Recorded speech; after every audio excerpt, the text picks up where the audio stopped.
Hey, Canada, it was fun to watch, but you never really had a chance against Argentina, did you? Sasha, you didn't even make it out of your group, let me remind you. And it's going to be a wake-up call at the Olympics. You and Vanny are like this now. That's my guy. Do you have his number yet? No. Send it. DM me. Vanny, you've heard it here. Send him your number. Just slide on in. Welcome into This Is MLS. Caitlin Carr, Bradley Wright-Phillips, and Sasha Kleshin will be joining me on the show. I am Caitlin Kyle, filling in for the lovely Jillian Sakovits. Gentlemen, how's your week going so far? Nice. How's yours? Better than yours, Kaylin. Better than yours. Wow. Hey, Canada, it was fun to watch, but you never really had a chance against Argentina, did you? Sasha, you didn't even make it out of your group, let me remind you. And it's going to be a wake-up call at the Olympics as well. New Zealand, France. Behave yourself. I'm just worried about Brad right now because he's running straight to watch the England game after this. It's not important. We got this. This is MLS. This is what I'm focused on. England, Netherlands, who wins it?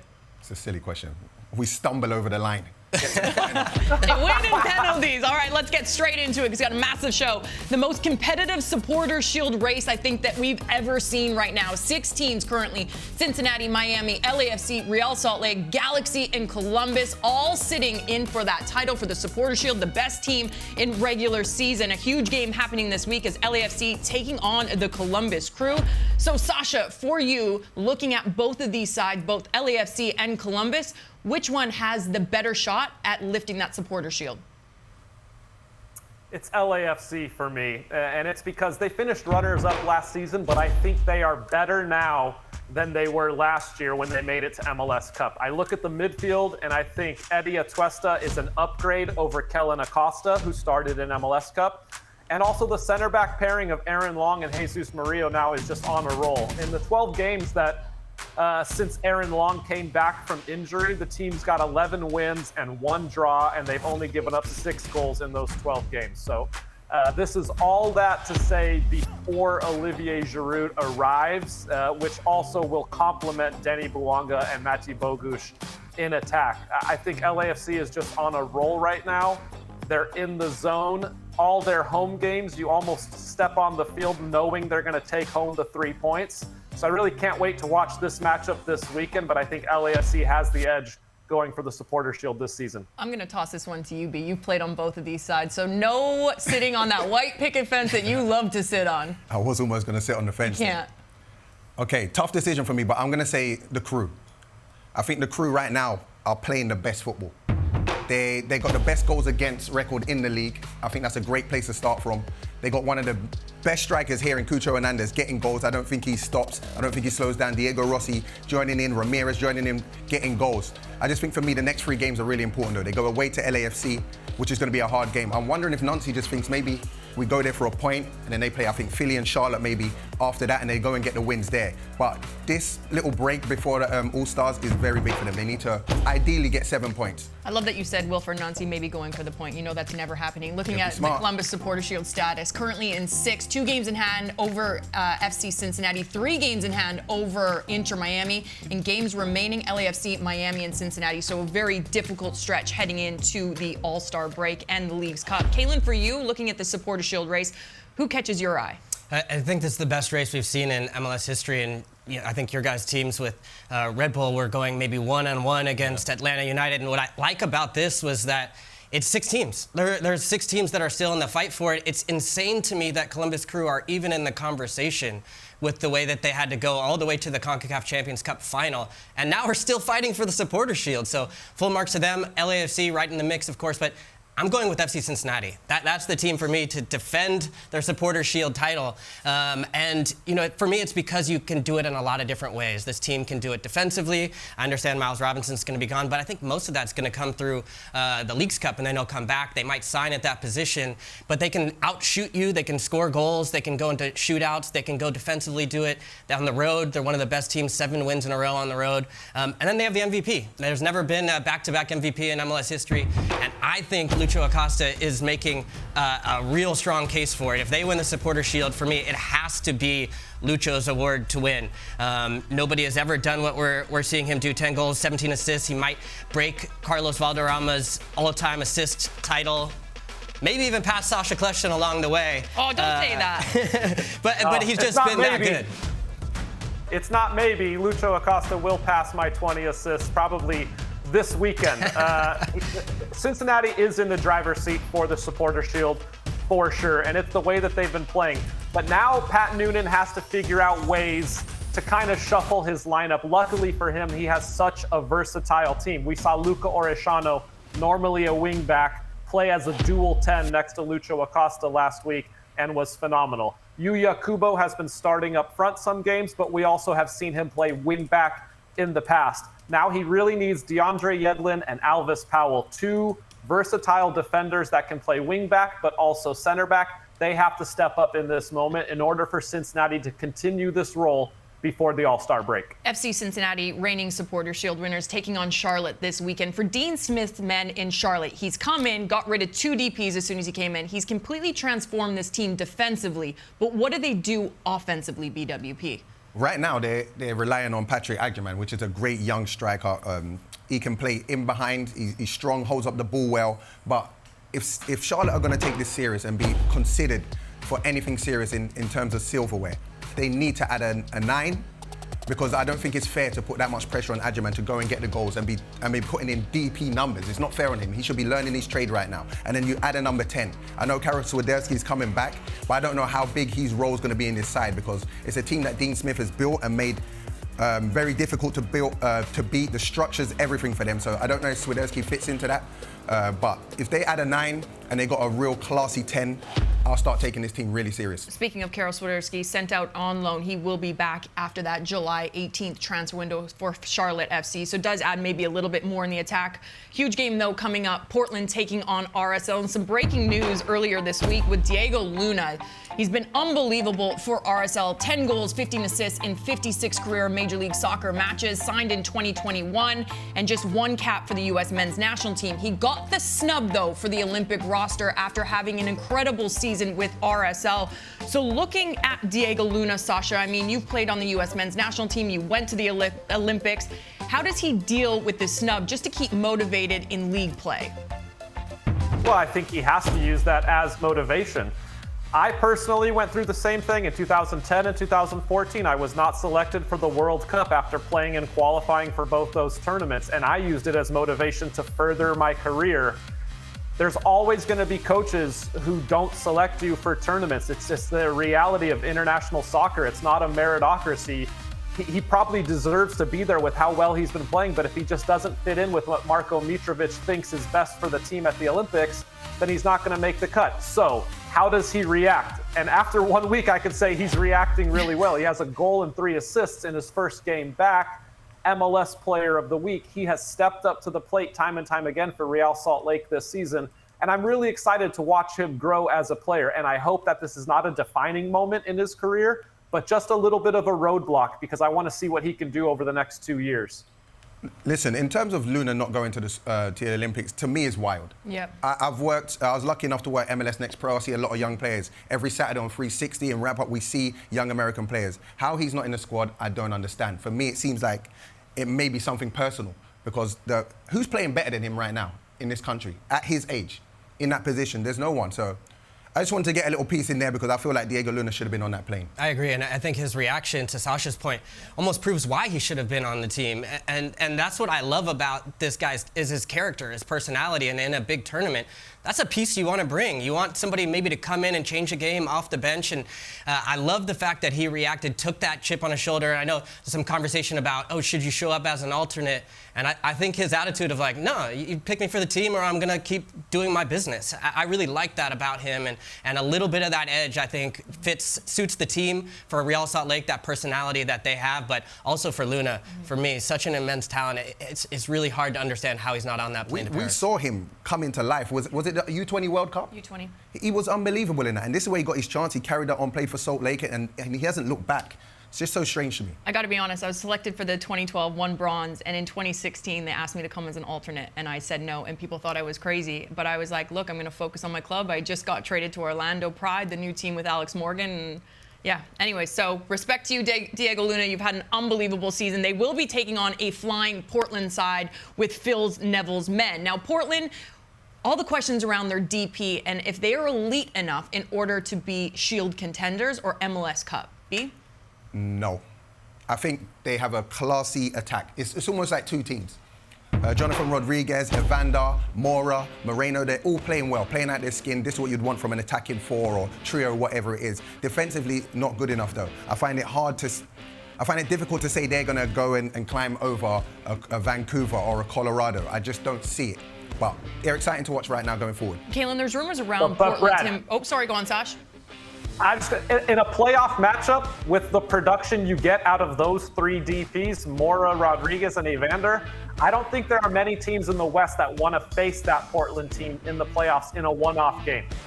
I can't argue with that, but they're not set up for a shootout either, Sash. Them being in a shootout, I wouldn't trust it. I wouldn't put money on it, is what I'm saying. Sash, there's been reports defensively that Phil Neville and the Portland Timbers are going to go out and maybe solidify them more defensively. Does that help with maybe their push for Supporter Shield or MLS Cup?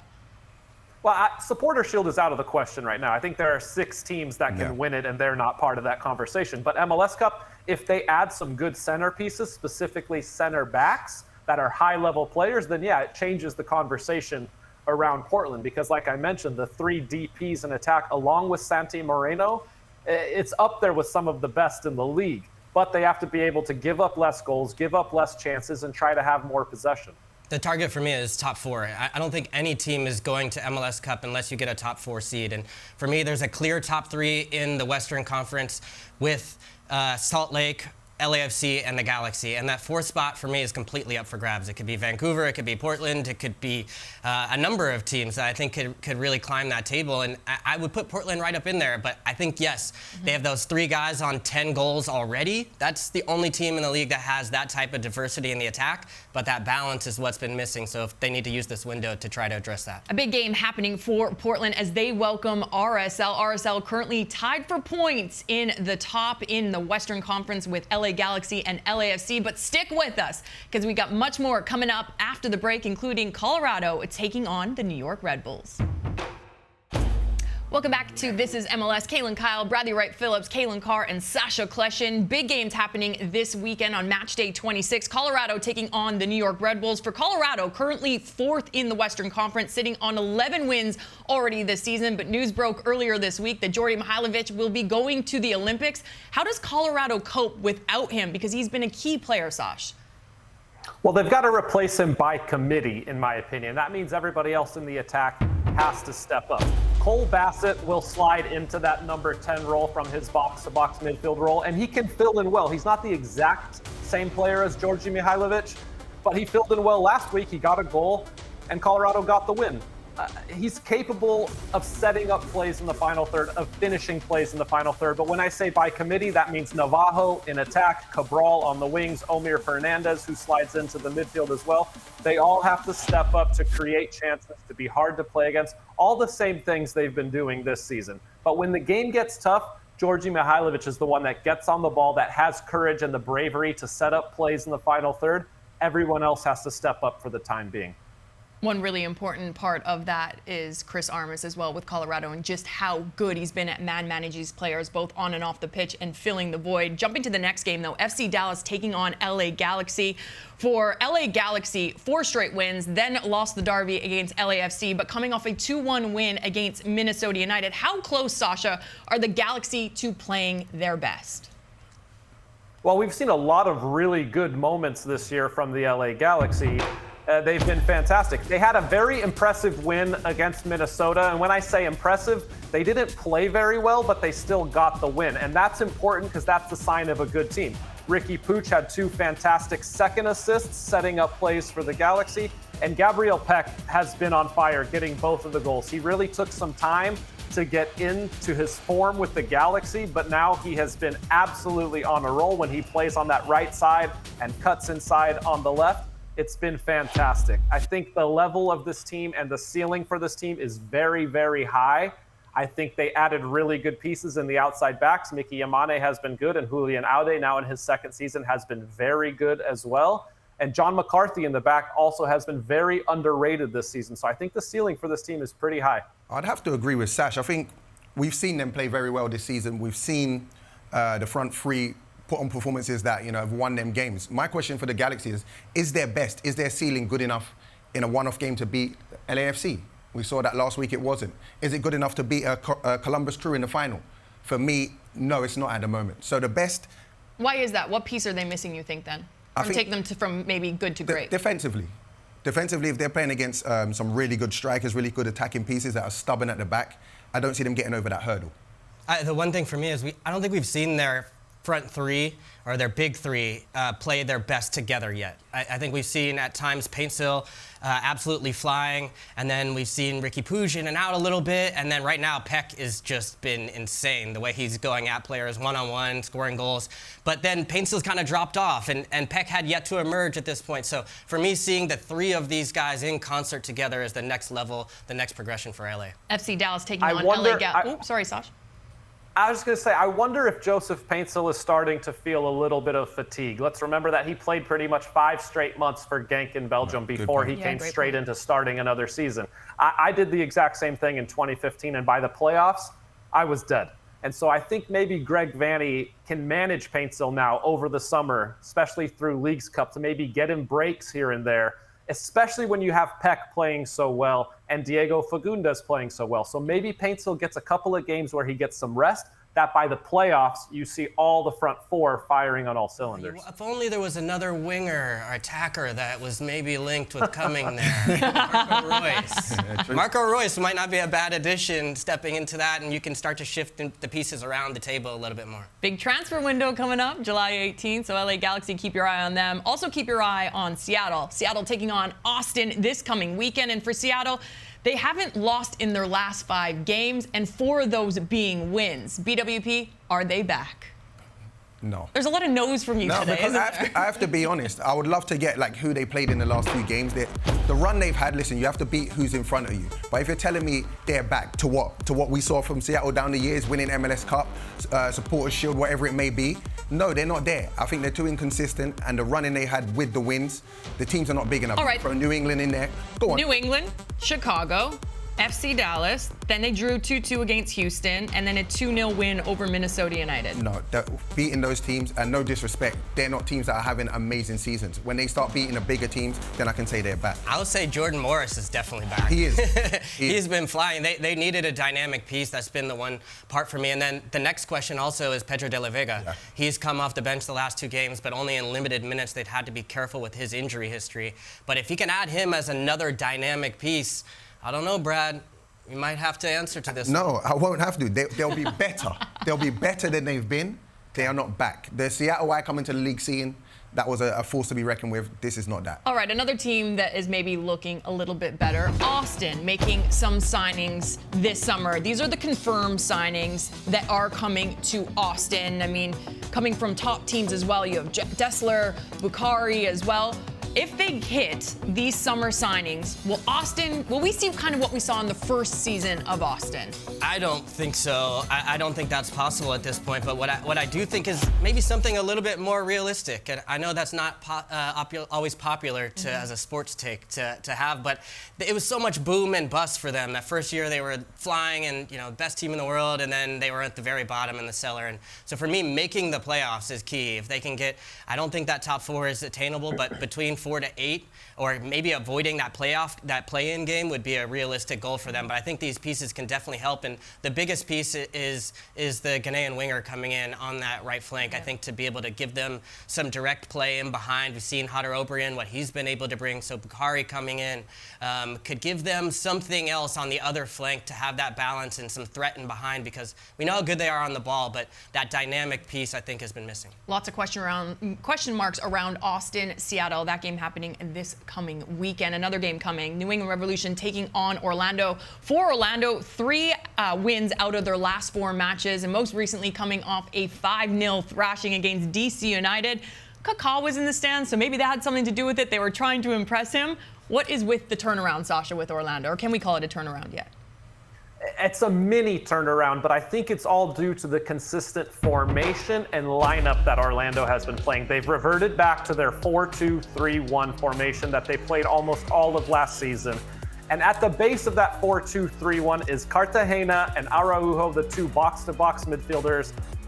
They just keep such a base for that team. They're hard to play against. They fight. They win second balls in the midfield.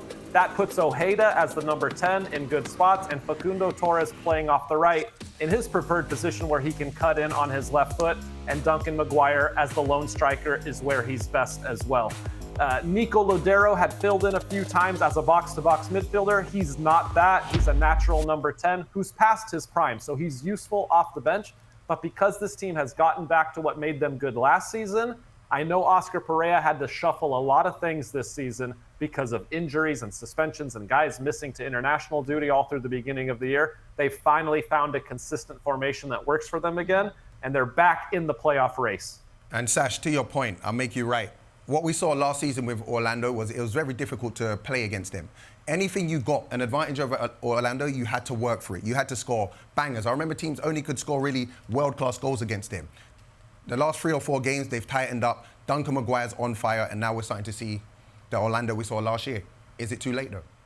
Yeah, it is too late. I mean, if you look at Supporters Shield, I don't know. If you look at Orlando City, to me, defensively, they still have problems. It was DC United that they played against. So let's just put that in perspective. I know you were just touching on games that teams were playing. So big games happening this weekend as match day 26 is almost upon us. Don't go anywhere because we got much more coming up after the break. Welcome back into This Is MLS. Kaylin Kyle, Bradley Wright-Phillips, Kaylin Carr, and Sasha Kleshin. Match day 26 is almost upon us, happening this Saturday, and a huge game happening this weekend as San Jose welcomes Sporting Kansas City at 10:30 p.m. Eastern. We got to give some love to Peter Vermes, coming off a big win last weekend, 3-2 over FC Dallas, and he is now in the running of all-time MLS coaching wins with 200. Bruce Arena with 262, Siggy Schmidt with 240, Bob Bradley. I mean, the list is incredible. So, Kaylin, when you look at what Peter Vermes has done here in Major League Soccer, both as a player and now as a manager, what kind of legacy is he leaving? I mean, it's a hard question, I know. Yeah, I mean, his legacy was secure. Over a decade ago, he went into the NSCAA Hall of Fame, so that was already there. And but when you think about that list as well, the one thing that stands out to me is he's done it with one club, which is just so remarkable to me. The only manager ever to win MLS Cup as a player with the Kansas City Wizards. He was Defender of the Year that year, and then now he's gone on to win MLS Cup with Sporting Kansas City, and he's just continuing to add to his legacy. And I played against his teams, just the horriblest teams to play against, which is the best compliment I can give. He's adapted over time. He was one of the first to bring forward this sort of pressing 4-3-3, attack-minded, all-out place. And I think for that club overall, as they sort of reimagined themselves, the one consistent was Peter Vermes. And so, yeah, hats off to Peter. Just a fantastic manager. And the fact that they're in a difficult point this year, but continuing to fight through even to the very last minute in the game at home over the weekend, it kind of exemplifies exactly what I've seen from Peter Vermes' teams over the years. Just never give up, always fight, always so difficult to play against. So hats off to Peter Vermes. His legacy was already secure, but adding to it, and congrats to him on the 200th victory. Yeah, Peter is obviously a MLS legend, Kansas City legend for what he's done as a player and as a coach. But it's remarkable his ability to connect with his players, his ability to stay current in the modern game, I think is very commendable. And Peter has done such a good job taking a small market team into the big time in MLS. I know when Bradley Wright-Phillips came over from Europe, he always thought playing against Kansas City was always a tough place to play. Right. And I think you recognize that KC felt like a big club when you played against them, even though they were in a small market. So kudos to Peter Vermes. He's done a fantastic job at that club for decades now. Massive congratulations to Peter Vermes for his 200th win here in Major League Soccer. What you do on and off the pitch does not go unnoticed. So let's get to some more games happening this weekend on match day 26 of Major League Soccer. Up in Canada, Toronto FC taking on the Philadelphia Union. Sash, two teams that have been very inconsistent this season. Could we call this game the Desperation Bowl, maybe? Because these two teams are struggling for the moment and need a win badly. For Philadelphia Union in this game, they have to be better defensively, individually, and as a group. Individually, specifically, Jake Elliott and Jacob Glesnes at the back, they have to be better. They cannot make mistakes. They were once, a couple of years ago, the prime center back pairing in MLS, and they haven't lived up to their level this year, so they have to be better. For Toronto FC, team defending as well, being hard to play against. They have to figure that out. John Herdman's got to get this team back to the way they were at the beginning of the season, which was organized, against the ball, super hard to play against, and being efficient with their chances. They've got to get back to that. But with things so tight in the East, 1 or 2 wins at any point right now towards the end of the season pushes you back into a playoff spot. So this game's massive for both of them. Some positive for Toronto FC and John Herdman, though. Osorio and Richie Larea officially knocked out of the Copa America. Don't know if they'll be available this weekend, but that's a huge bonus for that team moving forward. Now, Houston taking on Minnesota. Minnesota United started off the season so strong.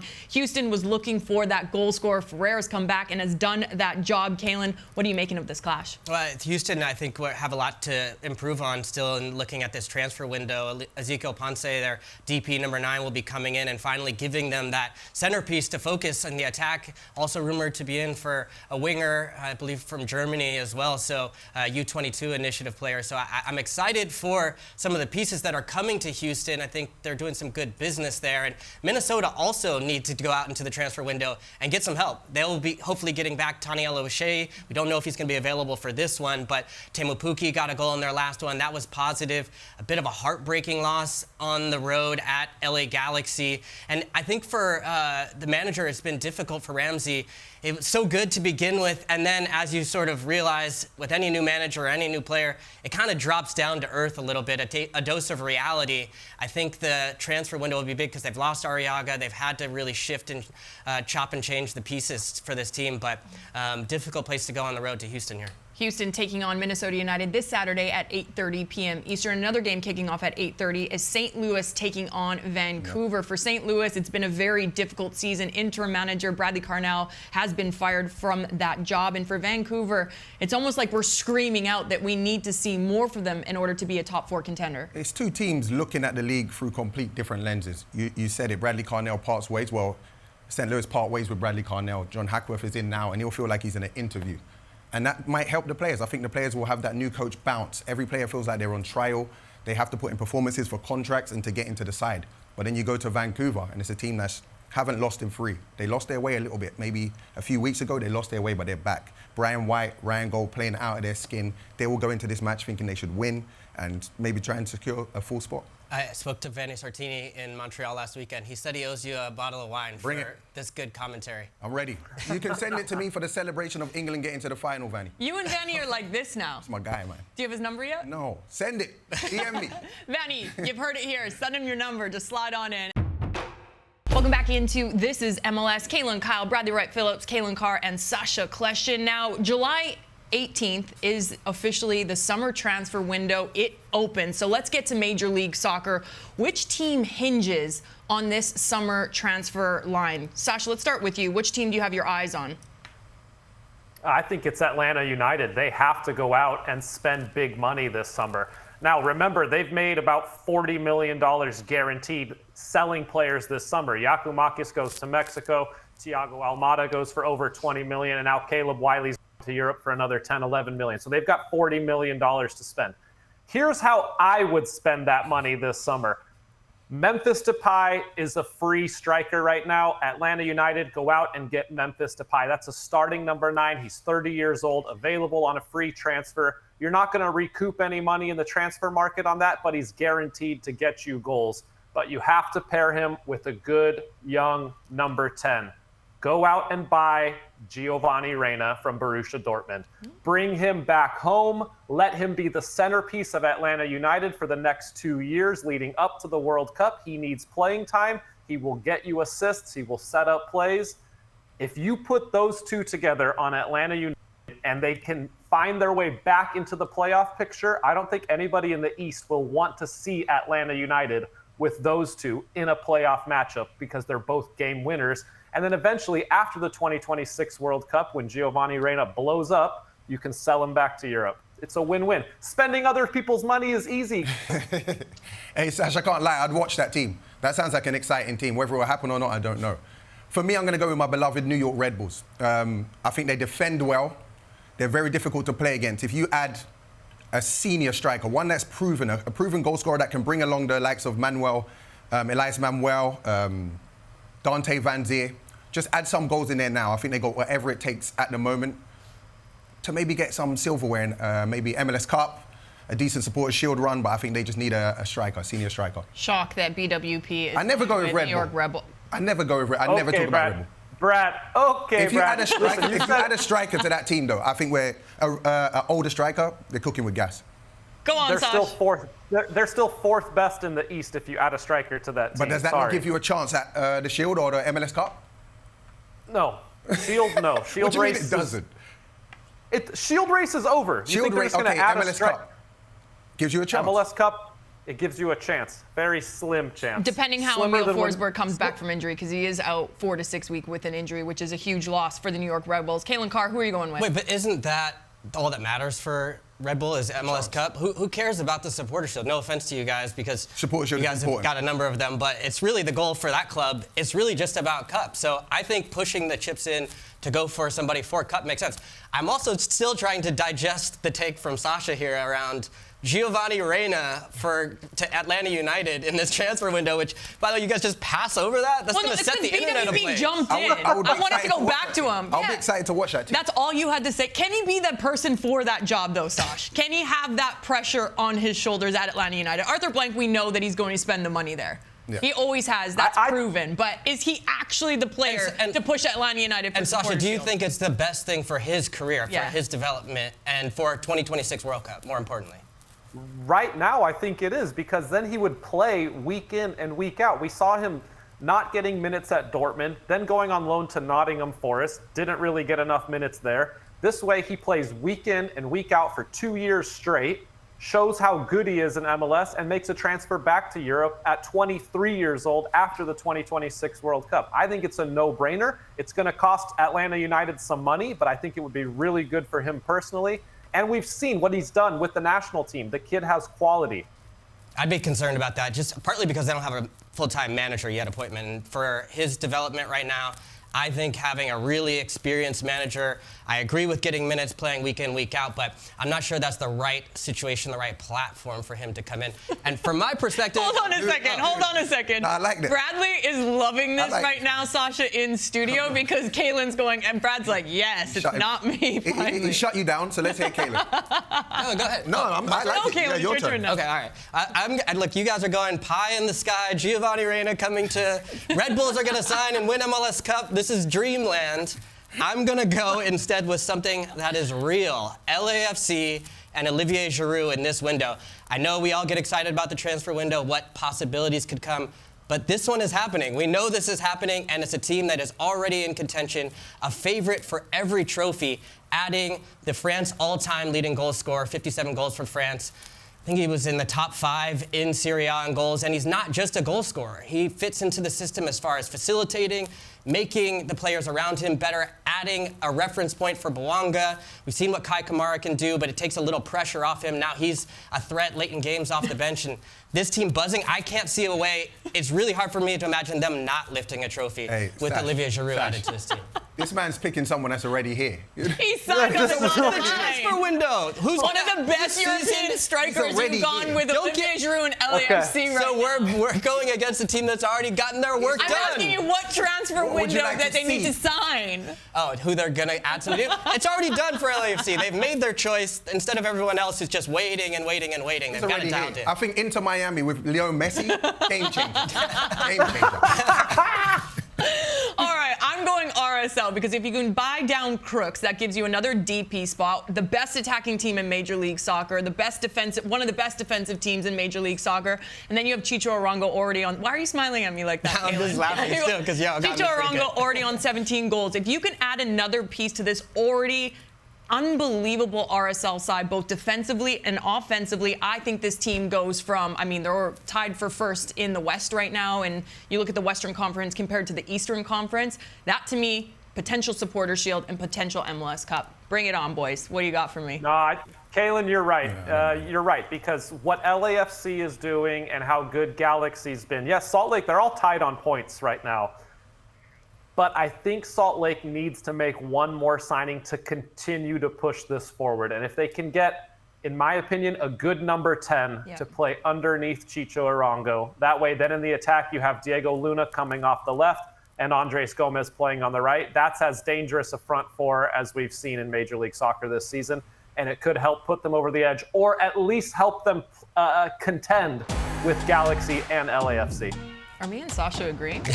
That is a first. That's a first. I don't know how I feel about it, but I do feel very good about RSL. I'm not sure about your LAFC. Red Bull, no surprise. And then Atlanta United. I liked your shout with that. From Kaylin Kyle, Bradley Wright-Phillips, Kaylin Carr, and Sasha Fleshin.